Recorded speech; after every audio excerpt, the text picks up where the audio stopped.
government is notoriously inept and inefficient at most of the things they do. I rise today to support the repeal of the President's takeover of health care. I hope the Democrats will reconsider. I understand some of them are reconsidering. And I yield back the remainder of my time. Senator from Georgia is recognized. Mr. President, first of all, I commend the senator from Kentucky, Senator Paul, and his remarks and particularly his reference to the Constitution. You know, when I read the decision of Judge Vinson in Florida, it read a lot like the congressional record of December 23rd of last year, when we were on the floor right before Christmas Eve debating whether or not to pass the Affordable Care Act. And Judge Vinson was clear and precise, both in his ruling on the Commerce Clause as well as recognizing that neither the Necessary and Proper Clause nor the General Welfare Clause could substantiate requiring people to make the decision that the health care bill requires. Now, I'm going to vote for the amendment by Senator McConnell to repeal the Affordable Care Act.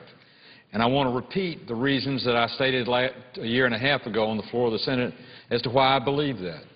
First of all, it has little or nothing to do with affordable care, in my judgment, and we have seen in the 13 months since its passage and the 9 months since its signing, increase after increase in cost, both in terms of insurance premiums as well as the application of the law to the practice of medicine. So it's not about affordable care, it's about care going up in its cost. Secondly, if you look at the way in which the bill ostensibly claimed it paid for itself, it shot big holes in America's health care future, taking $500 billion out of Medicare to begin with, reducing the reimbursement almost in its entirety for home health care, which in a state like Georgia, with many rural people, is the primary way in which health care is delivered to them. And the assessment of taxes, whether it be on hearing aids and medical devices, or the 3.8% surtax placed on income other than earned income for those people making more than $200,000 or families making $250,000. It is appropriate to start over. But by starting over, it doesn't mean we delay dealing with the problems Americans face with their health care. It may mean we, in fact, accelerate it beyond what this bill would have done if it's carried out to its entirety. When we had the debate at the Blair House a year and a half ago in the middle of the health care debate, when the President and the Democratic leadership sat down across the table from the Republican leadership and for 4 hours engaged in discourse over the differences in the two ideas, it became quite clear what the majority wanted to do. They wanted to change the paradigm and put the government in charge of health care in America.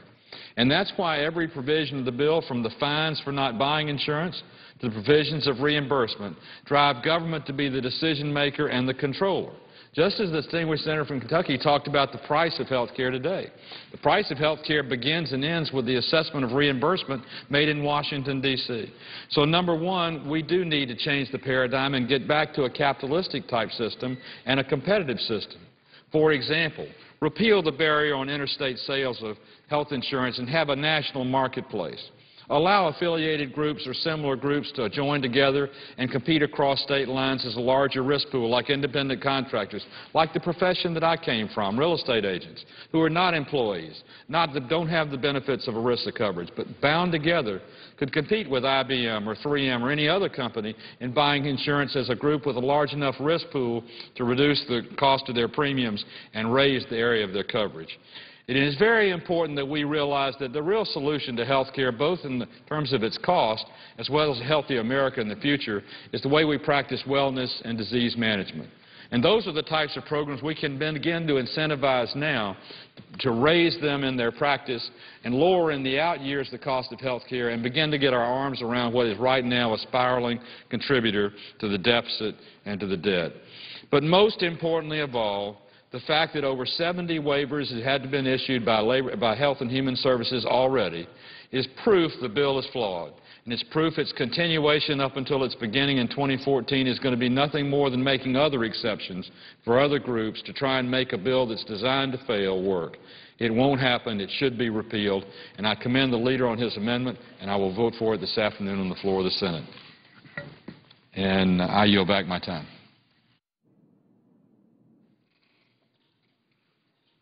Senator from Indiana.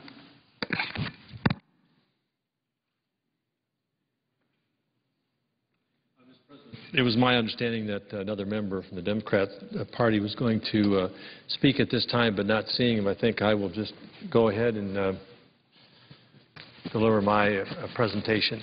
Mr. President, as a candidate for the Senate during this past year, I met with many Hoosier families, small business owners, as well as health care providers, patients, doctors, those involved with concerns about where this health care process was going to go. Everywhere I went, from Lake County to Fort Wayne to Indianapolis, Muncie, Evansville, all across the state, I heard a resounding plea to overturn the costly and intrusive health care law that was passed by this last Congress and signed into law by the President. Mr. President, the issue for these people was not whether or not we needed to address issues of health care, whether it was quality, cost, effectiveness, access. The issue for them were two things. One, they resented the process, which forced through a bill which many did not fully understand or grasp the implications of, which was enacted and passed here in these chambers literally days, hours before Christmas.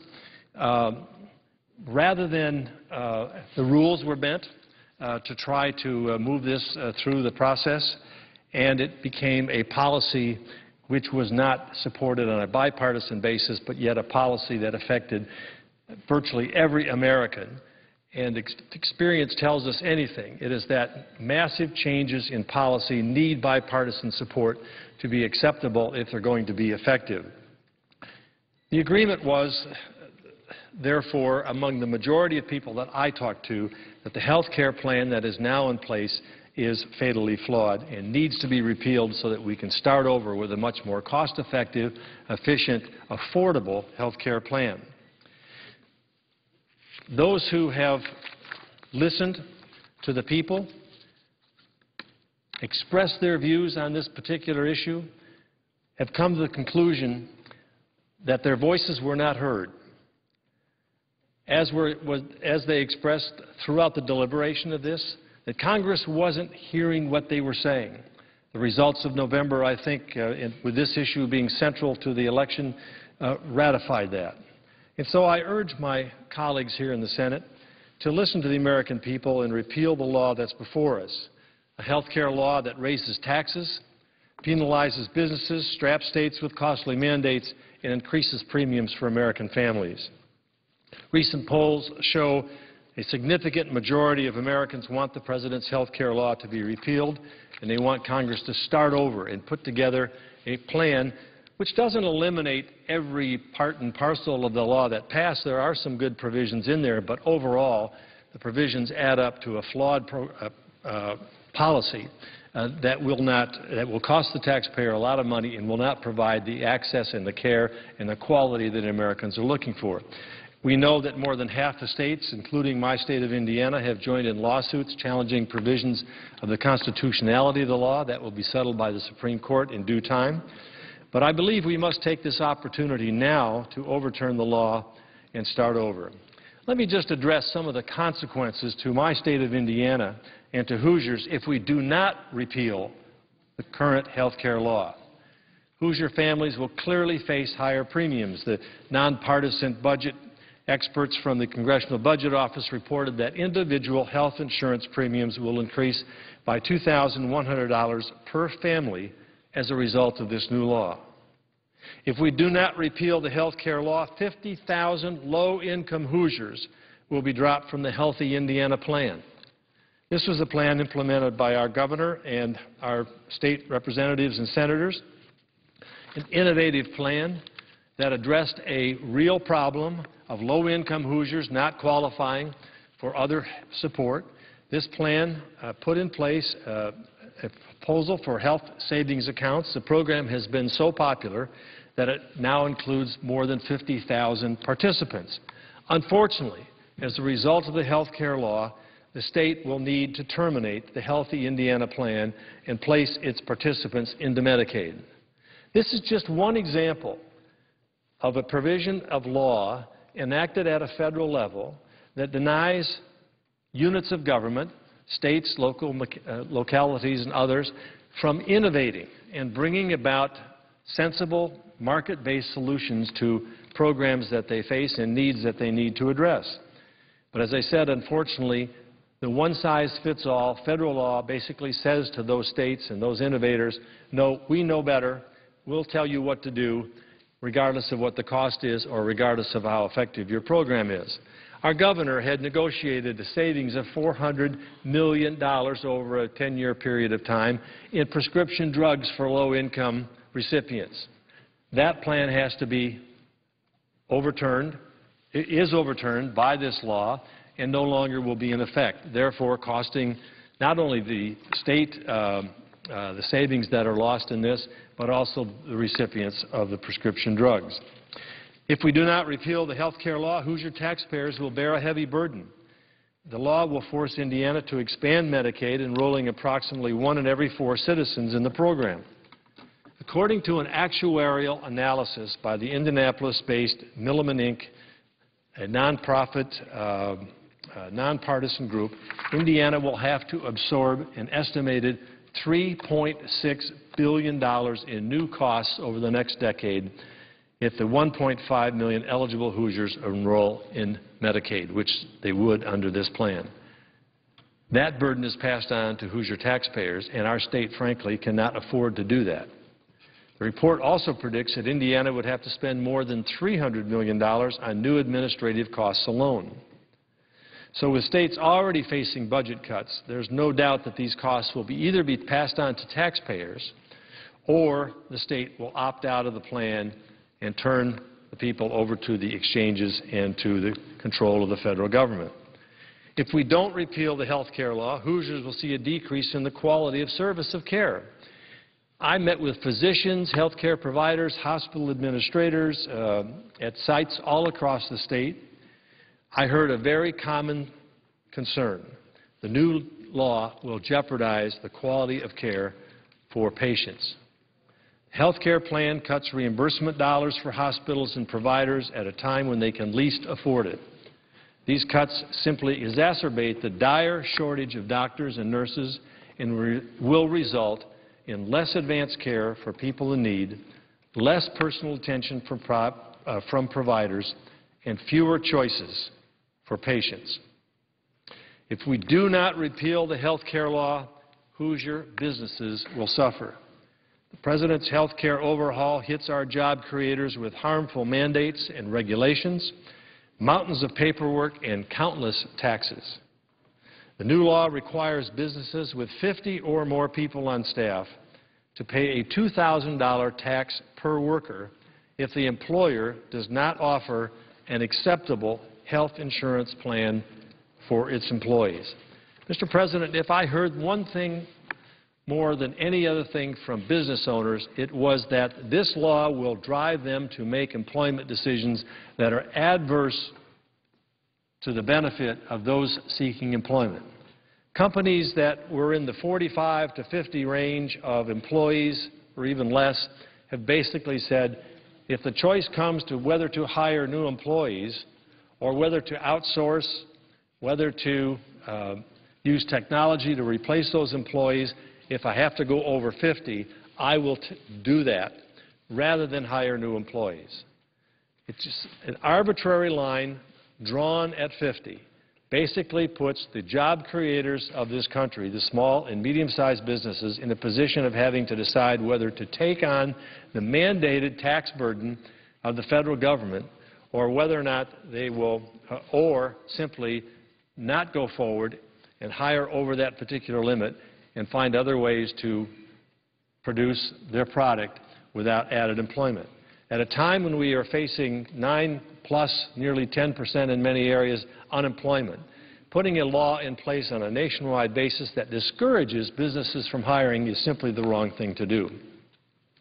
Other businesses may find it more cost-effective, and many have told me they would, to drop workers from their health insurance plans and pay the fine instead.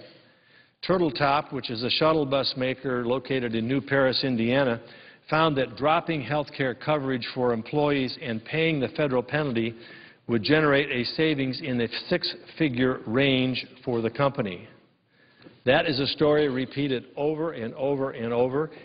The law dictates a financial benefit to the company to drop their insurance plans and shift the coverage for employees over to the federal taxpayer.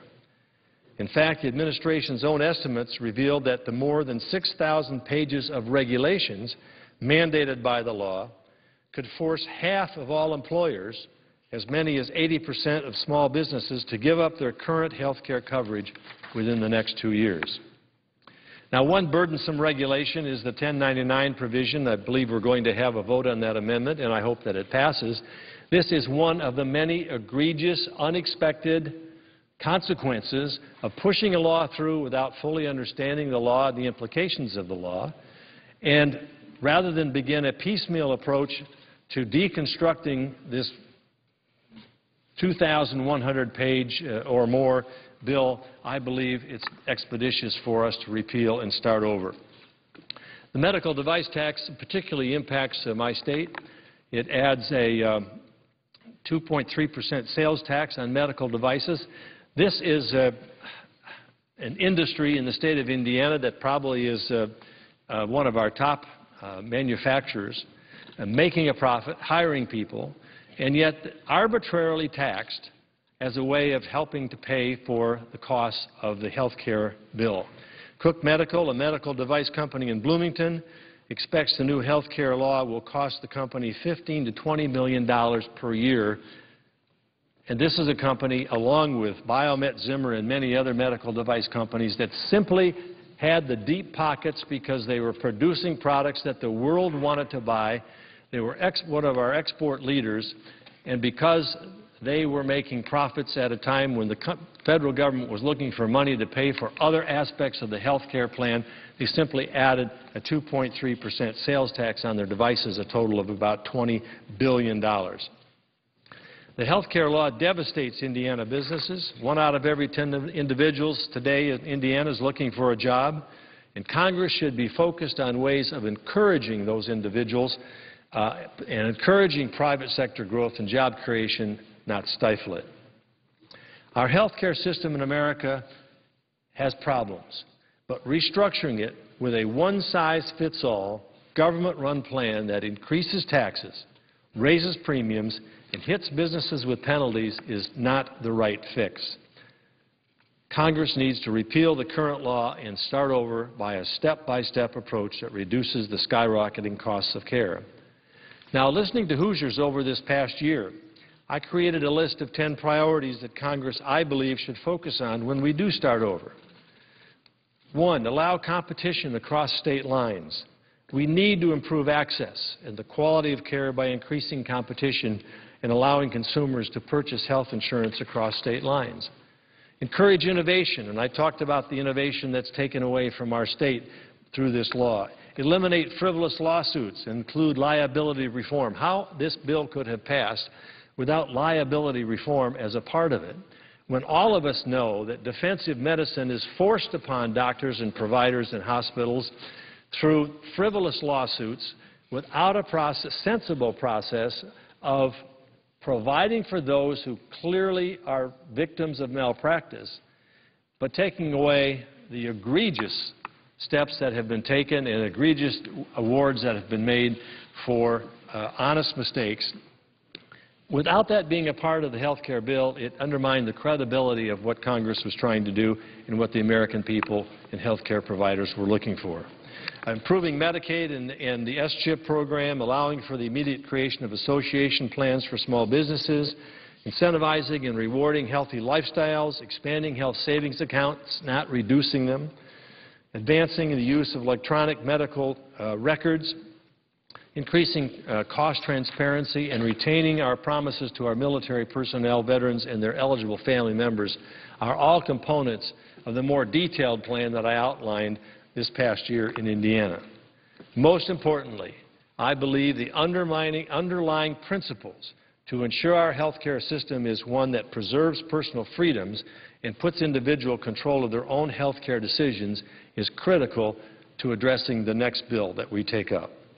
So let's take this opportunity now. Let's listen to the patients. Let's listen to the health care providers and physicians. Let's listen to the job creators and small business owners And then let's listen to the American people who sent us here to represent them. Let's repeal this law, and let's start over. Mr. President, I yield the floor. Mr. President. The senator from Florida is recognized. Thank you, Mr. President. Mr. President, it seems to me that what we ought to be doing with regard to this law is we ought to be fixing it instead of repealing it. We ought to be focusing on fixing it instead of focusing on repeal. Already, unanimously, it seems that people have embraced different parts of this law as certainly necessary. I mean, you could go down the list. 26-year-olds can now stay on their parents' health insurance policies. Health insurance companies can't go off spending all kinds of money on all kinds of jet airplanes and vacations. They have to deliver 80 on large group insurance policies. They have to deliver 85 cents of health care out of the dollar of premium paid, 85%. And then, of course, you can't have a health insurance company cancel you in the middle of your coverage. I mean, who in the world would not embrace this in the law?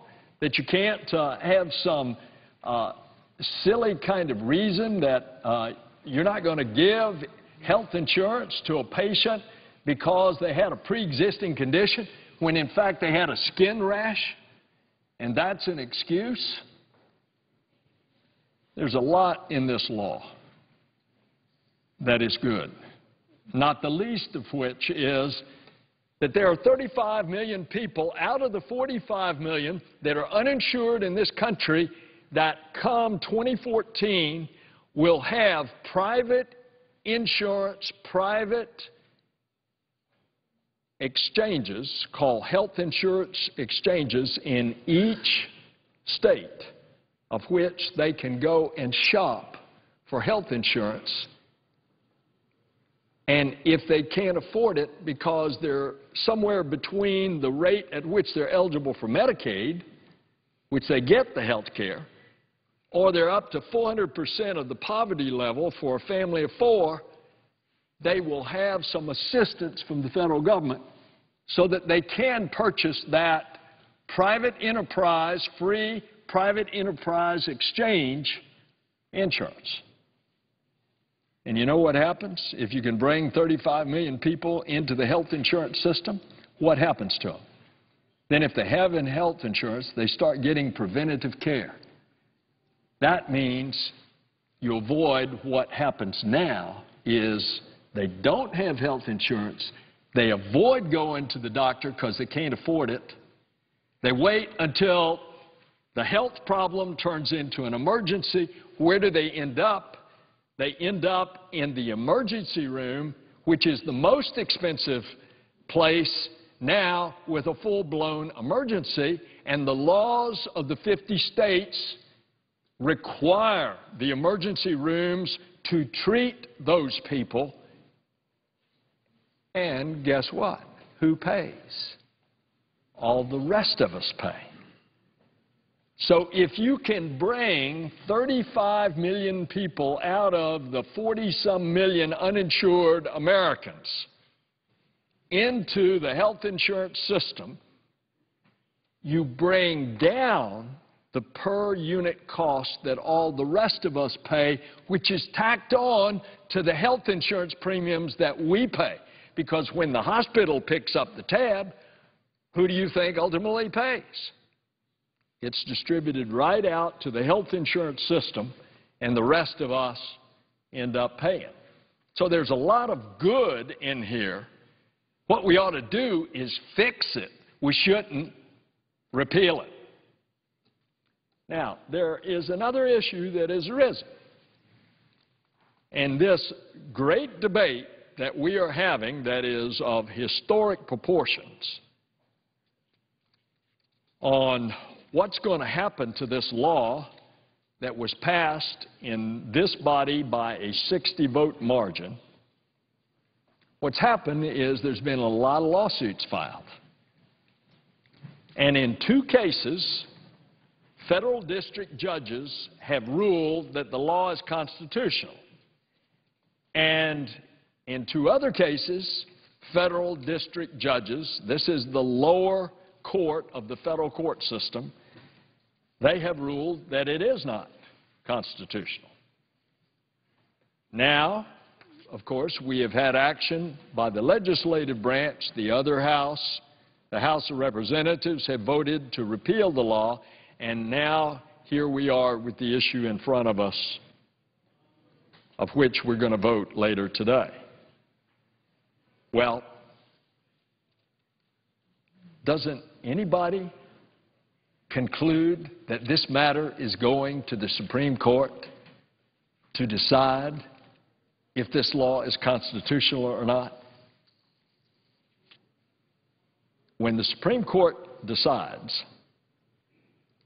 regardless of what we've done here or what we haven't done, the Supreme Court decision is going to discard political and partisan interest.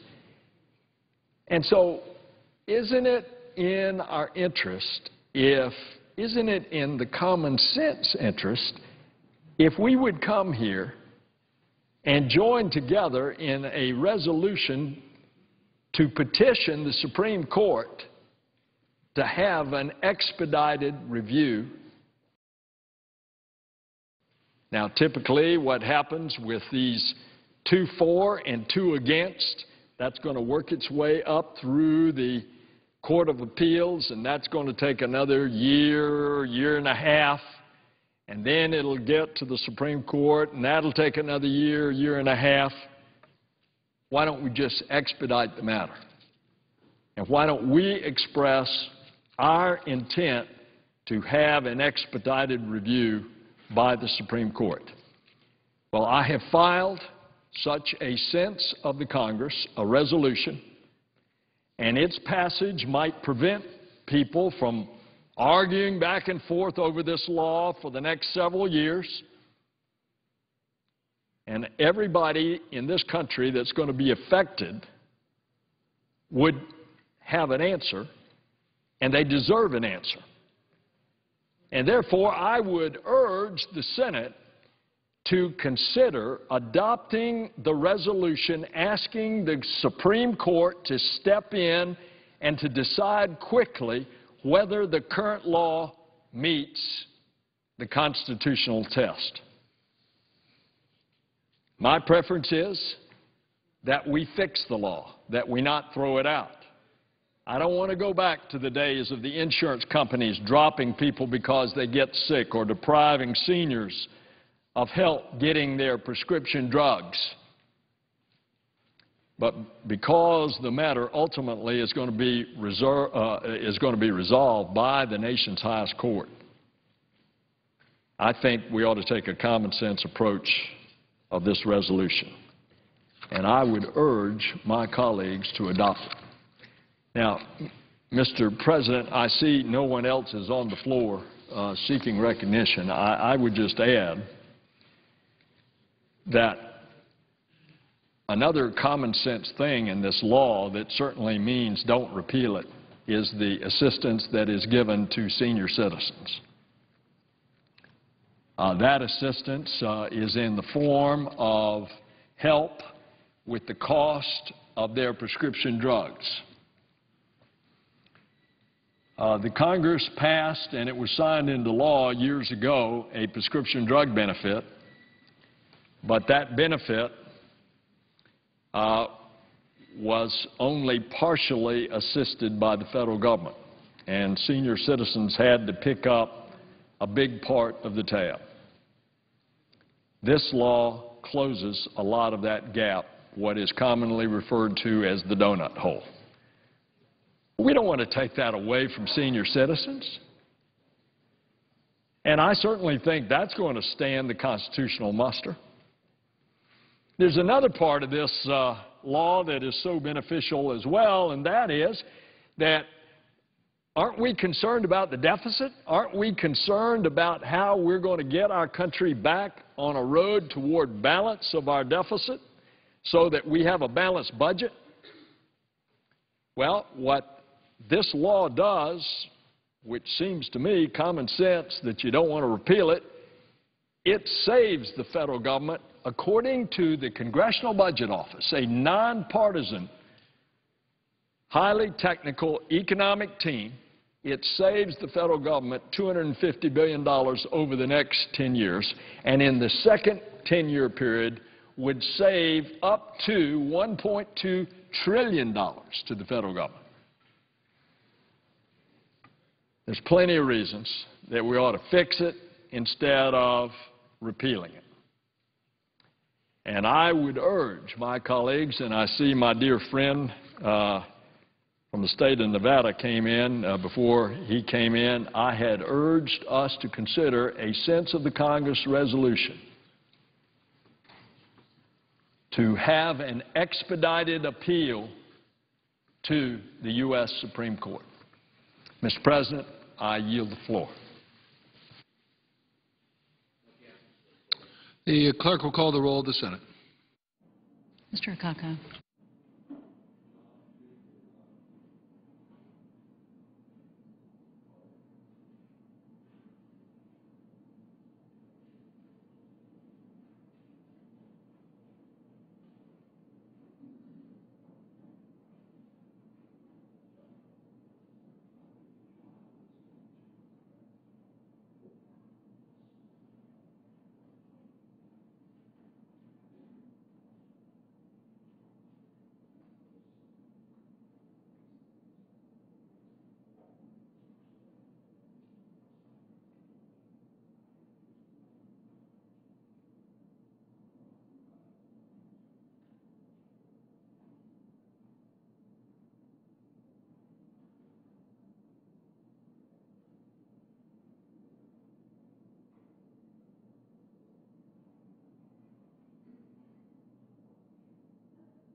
Senator from Nevada.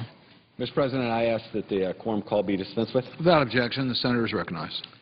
Mr. President, I rise today in support of the amendment offered by the Republican leader to repeal what I believe is this unconstitutional government takeover of our health care system. Make no mistake, we all want to improve access to affordable health insurance for all Americans, including those individuals with pre-existing conditions. But unfortunately, this health reform bill that was signed into law last year is not the right prescription. Over the past year, I have spoken with tens of thousands of Nevadans about this bill. They were very clear when they said that this law is not the cure for our broken health care system. This law imposes new burdens on most Nevadans and most Americans. It requires that every American citizen purchase health insurance coverage. Those who fail to buy health insurance that meets the minimum requirements are subject to financial penalties. Just 2 weeks ago, I received an email message from Tommy Felt, who's a Boy Scout in Las Vegas. This is a picture of Tommy. He's just 12 years of age. He attends Mulaski Junior High School, and he's working to earn his citizenship in the National Merit Badge. Tommy's email stated that, "I'm really concerned that the bill will damage our country. I think it is unconstitutional for the government to force citizens to buy health coverage. Also, I believe that the hidden costs in this bill will drive our country much deeper into debt. My dad says that this bill will lead to the elimination of senior dimensions and Medicare Advantage plans for our seniors." Well, I wish that more than half of my colleagues would heed the words of this young 12-year-old. I couldn't agree with Tommy more. I am also concerned that this health reform law will destroy our health care system in this country. I'm also concerned about the unprecedented overreach of the government's demand that every American purchase health insurance. just because they live in America. The judge, as we've all heard, in Florida ruled that this bill is unconstitutional.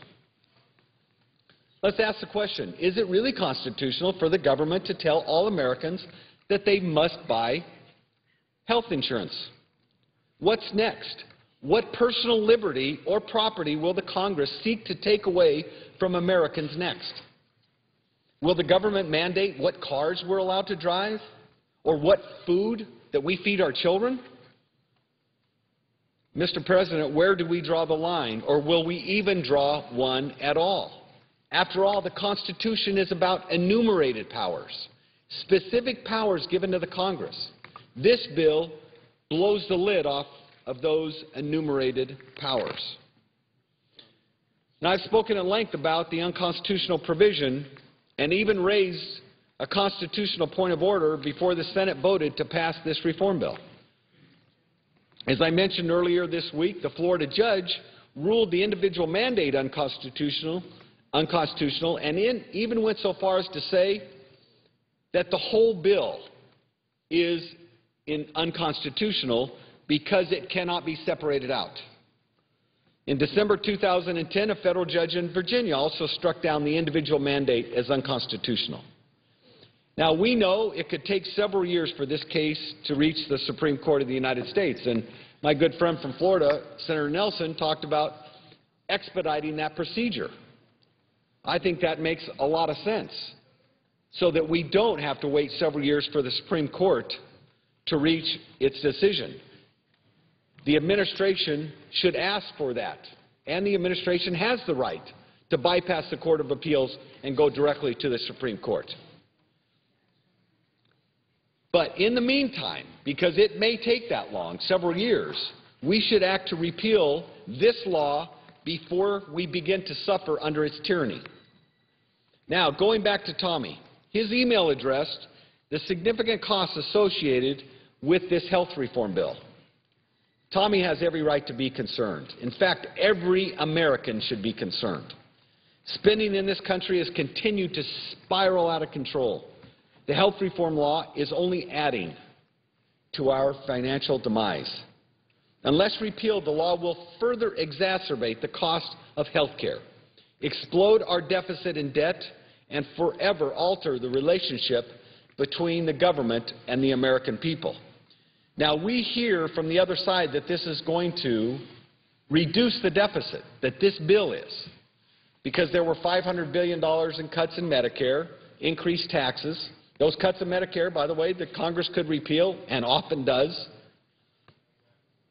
They also used fuzzy math when this bill was being debated. A lot of the savings in Medicare were counted twice, and that's why the Budget Committee on the Republican side that did the study said that this bill will actually increase the deficit in the first 10 years by $700 billion. I mean, let's just take some common sense. Do you think you can increase the Medicaid rolls by 16 million people in America and actually cut costs? Does that make any sense to anybody? Increase Medicaid rolls, which are paid by the federal government and the states, and we're actually going to decrease the deficit? That just defies common sense. Many small business owners in my state are already seeing a dramatic increase in their health insurance premiums. This bill was supposed to bring down cost. It's doing exactly the opposite.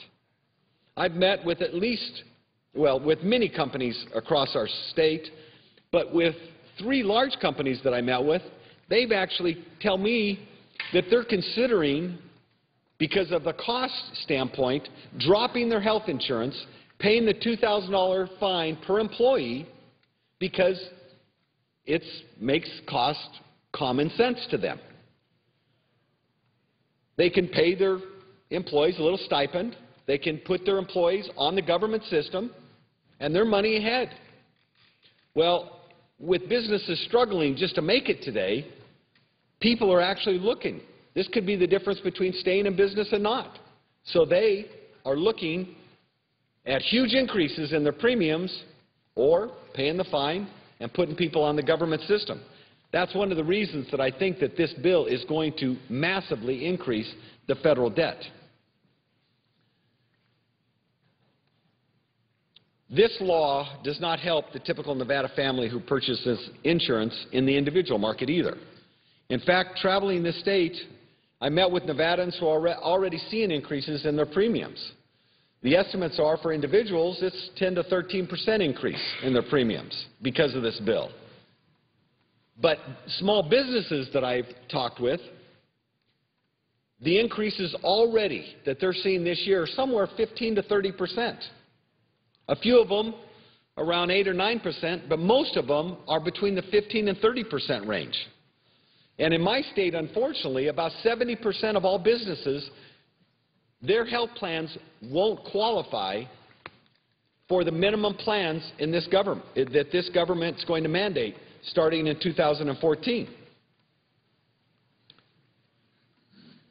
Well, in Tommy's email to me, he also mentioned Medicare Advantage. There are more than 100,000 Nevada seniors who choose a Medicare Advantage plan. Well, these Nevadans are not better off because of this reform. Their extra benefits actually will be reduced by more than half. This bill doesn't help middle-income workers in Nevada either. Our hardworking hotel housekeepers, casino restaurant workers, airline workers, teachers, police officers now look forward to collective sharing the burden of the $200 billion tax on health insurance holders. Many American workers will pay for new taxes and penalties with reduced wages and lost jobs. Oh, and by the way, there's also new taxes on prescription drugs, clinical lab work, and medical devices that will also get passed on to the American people. Simply put, I believe that this health care bill is a job killer. My state cannot afford to lose more jobs. We have 14.5% unemployment in my state, 9.6%, 4%, something like that across the nation. We can't afford to lose more jobs. Well, I'm sure that many of us have heard the phrase that the devil is in the details. Well, truer words could not be spoken when talking about this health care reform bill. We know when Democrats passed this legislation that they were given enormous discretion to the Secretary of Health and Human Services. But I don't think that any of us could have fathomed that the 2,000-page bill would generate potentially up to 20,000 new pages and regulations. And I printed off many of the regulations in the bill here before us today. I mean, look at the size of this thing, and they're not even close to done writing the regulations. I challenge anybody with any company or any American to try to understand this bill and its regulations. It's virtually impossible. It takes a team of lawyers and health care experts to even come close to understanding all the implications of this bill. According to my staff's calculations, so far about 6,200 pages in regulations. As I mentioned before, this could go to at least 20,000 pages. I think it's safe to say that the devil really is in the details with this health bill. The American people are going to learn more about its unintended consequences of this legislation as more and more of these regulations roll out. Remember last year when Nancy Pelosi said, well, we have to pass the bill, now we can find out what's in it? Well, we may be able to find out what's in it if you can understand it when you get through all of this. I wonder how many people in this body have actually read not only the legislation but the regulations. It's absolutely deep. This health care reform bill, programs that they rely on, and raise premiums, which is why we should be repealing this bill. Instead of doing so, however, this administration is granting special waivers to various provisions in this law. These waivers are basically exceptions to the rules, and they allow organizations to circumvent the standards required in this health reform law. So if waivers are needed, isn't that proof that the health care reform bill is problematic? Isn't it proof that this health care reform bill isn't working? Or are special interest waivers a greater priority than the plight of the American people? It's interesting to me that some of the biggest supporters of this law have been working behind the scenes so they can obtain special waivers so they get out of complying with this law. They won't be held to the same standards as businesses in Nevada. Nevadans are not behind this bill. American people are not behind this bill. But there is no doubt that we need to improve health care in the United States. What's the primary problem with health care in the United States? New senator from Kentucky said it best. It's too expensive to buy health insurance in the United States. This bill does nothing but make that problem worse. The people of this country did not sign up for the kind of change that brings with it billions of dollars in new taxes and potentially a loss of their current insurance coverage or a choice to decide which coverage that they have. The American people don't want a bureaucrat coming between them and their doctor.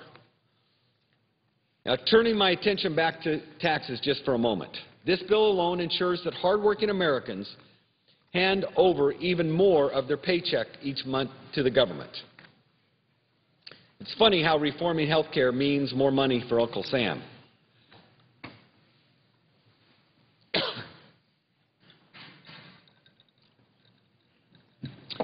There's a new surtax on investment income, which, yes, does include a gain on home sales, which has many Nevadans infuriated. There are new limits on the use of flexible spending accounts, which I've heard from many Nevadans on. Many people use these flexible spending accounts to fund exceptional medical costs, even though President Obama promised that people could keep their current health care plans.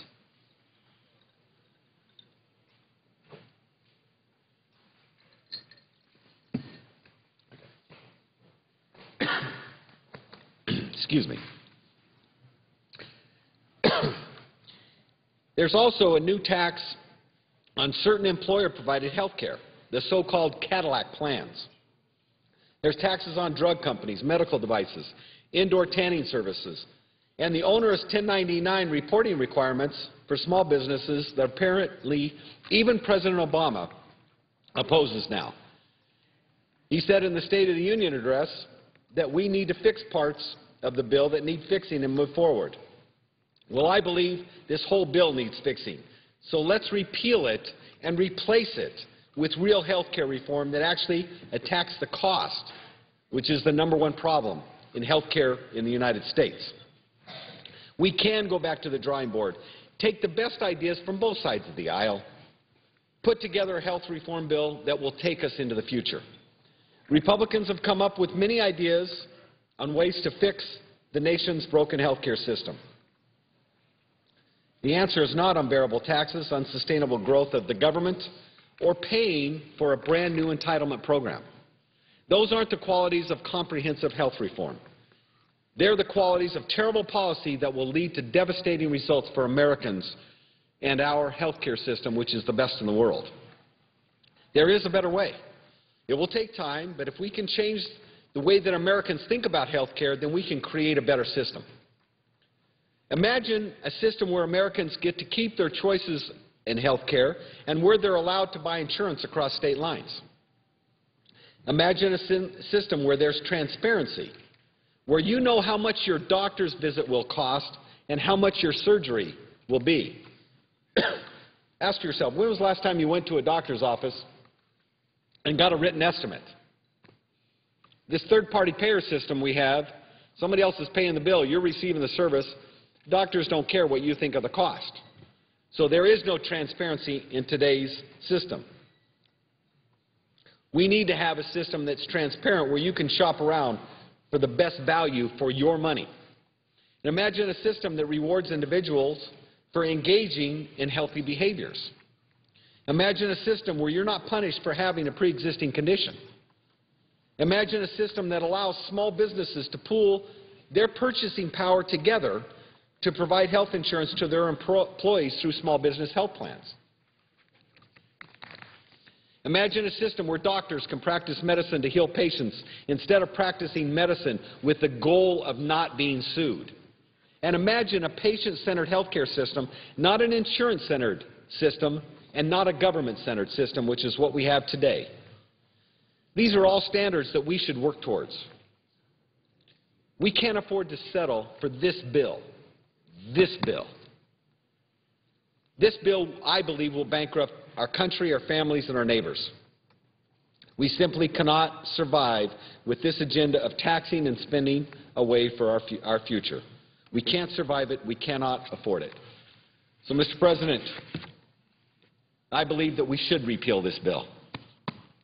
All of its pages, all of its regulations, all of the regulations to come, and work together, not as Republicans, not as Democrats, but as Americans, to address the primary problem in health care in this country, and that is the cost. It is critical for the future competitiveness of American business. It's incredibly important for the quality of health care for the future of our citizens as well. Mr. President, I yield the floor. Thank you, Mr. President, and I rise in strong, vehement opposition to the amendment offered by the Minority Leader, Senator McConnell, to repeal the health care reform law. And first I would say to my good friend from Nevada, yes, we would like to work together to further reduce costs. But this bill does reduce costs significantly. The CBO has said in no uncertain terms that repeal would balloon the deficit by $230 billion in the first decade and more than $1 trillion in the second decade. That's because the law smokes out a good deal of the waste, the inefficiency, the duplication that we all know is part of our system. And that's the place where we have to continue to work together. Our country delivers the best health care in the world, but it's also the most inefficient. We spend 17% of our GDP on health care. The next highest spending country is only 10%. Under the reform law, we will begin the first large step in keeping quality care but getting the costs under control. Now, if my colleagues on the other side of the aisle said, you know, you're right, we have to reduce costs, we have a better way, and they offered a bill on the floor, well, then maybe we'd take a look at it. But they're silent. Very easy to sit there and say repeal. What would you put in its place? And the reason this amendment will be so easily defeated today is because a budget point of order which says if you're going to raise the deficit $230 billion in the first decade and $1 trillion in the second, you better find out where that money's coming from. And the other side is silent, not a peep about where that money would come from. So that makes one feel that this is sort of for show. Let's wave the flag for some of our hardcore supporters who definitely want repeal. But there's nothing in its place. The old mantra that the other side seemed to have, some of them, repeal and replace, is gone. It's now repeal and we have nothing to replace it with. That does not meet the favor of the American people. In fact, the numbers who are against repeal is growing. Only about 1/5 of those who say they want to see the law changed want full repeal. Only 20% of the public wants full repeal. If those numbers are correct, and I believe they are, that means almost certainly that a majority of Republican voters don't want full repeal. The bottom line, Mr. President, particularly in this area of health care, talking about deficit reduction is a lot easier than doing it. That fact is evidenced by the amendment my friend, the leader from Kentucky, will offer. That is why a budget point of order is the appropriate response, and that is why this will be defeated rather handily. And in later days, maybe my colleagues will come up with parts of the bill they wish to change. We will be open to it. Senator Stabenow today is offering an amendment to change the 1099 section of the law. She has worked with people on both sides of the aisle. I know that Senator Johans has been a leader, the Republican from Nebraska. We're going to pass that today. So the idea that we're unwilling to change any part of this law is belied by what we're doing here on the floor. We want to work together. But somehow when we get a repeal amendment, repeal the whole thing, no substitute, no answer to how to deal with the debt, one wonders what this repeal is all about. And furthermore, what is one of the reasons that why is the American public becoming more favorable to this law as we go through this debate? That's what the polling data has shown. Well, I'd give two reasons. First, many of the horrors that were bandied about as the law was being put together are proving not to be true. I'll never forget, in the summer, last summer, someone came over to me, a gentleman from Long Island. He said, "Senator Schumer, I'm a Democrat. I have voted for you in every election, but I'm not going to vote for you again." And I said, "Why?" He said, "I hate the health care law." And I said, "What do you hate about it?" He said, "I'm going to lose my health benefits on Labor Day." I said, "What's your profession, sir?" He said, "I'm a New York City firefighter." He lived on Long Island, but he was a New York City firefighter. Well, anyone who knows even a little bit about the health care bill knows that a New York City firefighter will not lose their benefits on Labor Day or any time else under this provision. But this poor man had listened to some talk radio, and they had convinced him that he was going to lose his benefits. But that is all fading. I haven't spoken to the gentleman since. I don't know his name. I just met him at a street fair, summer street fair. But he's found that his benefits are just as good today as they were on the day before Labor Day. It's pretty logical to suppose that he would have said repeal the law a year ago but wouldn't say so today. But there's another reason, and probably even a more important reason, why this law is gaining support as people learn about it. And we owe some thanks to our Republican colleagues, because they have given us a second chance to make a first impression. Most who looked last year said the messaging, rightly or wrongly, falsely or truly, was done better by the opponents than by the proponents of the law. But now as people look at the law, they're learning so many good things in the bill. And I dare say that most of my colleagues on the other side of the aisle want to keep those good things. I'd be quite certain that the vast majority of Americans would want to keep those things, and the polling data backs that up. So when you do repeal, when you just use a hatchet, not a scalpel, you lose all the good things, many of which are in effect today. So I'd ask my colleagues on the other side of the aisle who support repeal, do you support increasing prescription drug costs for our nation's seniors? Thanks to this law, the so-called donut hole, which was created in the prescription plan of 2003 under George Bush, will be fixed. Seniors in this donut hole, which says when your income is about when you've paid about $2,500 for drugs, the government will help you no longer, will now get a 50% discount on their medications. This first year, that will amount to the average senior saving $550. When you're a senior on a fixed income, $550 is a nice amount of change and will help a whole lot of people.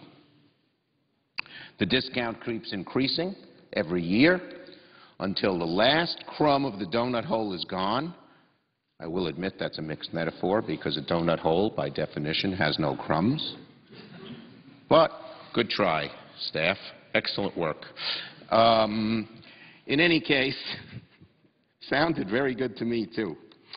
But in these times, these savings aren't exactly chicken feed. They will make a huge difference for seniors. The average senior, when the donut hole is fully eliminated, crumbs and all, will save more than $2,000 a year. How about the provision that helps young people? Every one of us knows of instances where young men and women get out of college or get out of high school and they go into the job market, and oftentimes those new jobs that they're seeking doesn't provide health care. That happens quite often. It's a new job, it's a low-paying job, they're just starting out. But I know I've spoken to many young people like this and their parents. There's a lot of anguish. Does that young person who maybe has a job that pays $25,000 or $30,000 a year, pay $1,000 a month for health care for him or herself? They can't afford that. On the other hand, not to go with health care, yeah, they're young and healthy, but God forbid they have an accident, go to the hospital, come up with some unusual and rare and expensive disease. What are they going to do? This keeps lots of young people and their parents up at night. This new bill solves that problem. Because you can stay on your parents' health care, should they have it, till you're 26. And by then you're in the labor force a little bit longer, and the likelihood of your employer giving you health care is somewhat greater. Well, do my colleagues on the other side of the aisle want to take that away? And if so, what are you going to put in its place? What are you going to tell the young people, 22 and 23 and 24 and 25 and 26, what they're going to do? Then there's another provision that's, I think, really worth keeping: preventative medicine. We all know that one of the big problems with our health care system, as opposed to some of the others in some of the other Western countries, is we don't do enough prevention. And so instead of a disease being nipped in the bud, making the patient healthier and costing the system a whole lot less, it waits and waits and waits. Well, those of us who put this health care bill together realized that and said early detection saves not only lives but billions of dollars. So now, in this health care bill, Medicare will provide a free wellness checkup once a year for every senior citizen. If there's a little bit of illness, they can nip it in the bud. We all know the earlier you detect cancer or heart disease or diabetes or emphysema, the better chance of curing and the less expensive to cure it. So this is going to save billions of dollars. Just giving certain tests at these wellness checkups will save people themselves money, but more important, save the Medicare system money, a lot of money. It's important to save the people to save their money too, of course. And it makes a great deal of sense. A mammography can find breast cancer before it metastasizes. A simple blood test can find prostate cancer before it spreads. What are my colleagues on the other side of the aisle going to say to seniors? What are they going to say to the Medicare system, which is trying to get more effective by getting involved in early detection and prevention? Forget it? That's what you're doing when you vote for repeal. We have nothing in its place. How about the small business tax credit? My dad was a small businessman. He had a little exterminating business. I know how small businessmen struggle. My father truly didn't become happy till he left the business. Now, praise God, he's 87. He's a much happier guy, even at 87, than he was at 60, struggling in that business. Well, one of the dilemmas that small business people face is the high cost of health care for their employees. They want to provide it. A, because they want their employees to be healthy. B, because they like most of their employees. And C, because they want to keep the employees from going somewhere else if they're good. But it costs so darn much. Well, here's what's in the bill. If you're a small business that makes less than $1.2 million and you have fewer than 25 employees, I think it's 25 or fewer employees, you get a 35% credit, going up to 50% in 2014. Huge help to small businesses that are already providing health care for their workers, and a great incentive for small businesses that are not to already do so. Hundreds of thousands of small businesses in my state alone will benefit from this. What, my friends on the other side of the aisle, are you saying to those small businesses? What are you saying to their workers? Go at it alone because you want to repeal it, but you have nothing to replace it. And there's one more provision I want to speak of. There are so many good things in this bill, no matter how much you don't like some of the bad provisions, and I know that's genuinely held by many of my colleagues. To just repeal it and get rid of all the good stuff makes no sense in my judgment. We've all heard the horror stories of insurance companies when you go to them after you, your spouse, your kid has an illness. And you say, well, thank God I have insurance. And the insurance company, deliberately or maybe not, but anyway, they say, Mr. Smith, you didn't check off that little box on page 17. You didn't dot that I or cross that T. You're not covered. We all know the intent was to cover them. We all know that the insurance company was happy to take the premiums even without that dotted I or crossed T or checked box when the family was healthy and money was coming in. But now all of a sudden they say, bye-bye. This bill doesn't allow that to happen. The kinds of rescission that I just talked about are banned.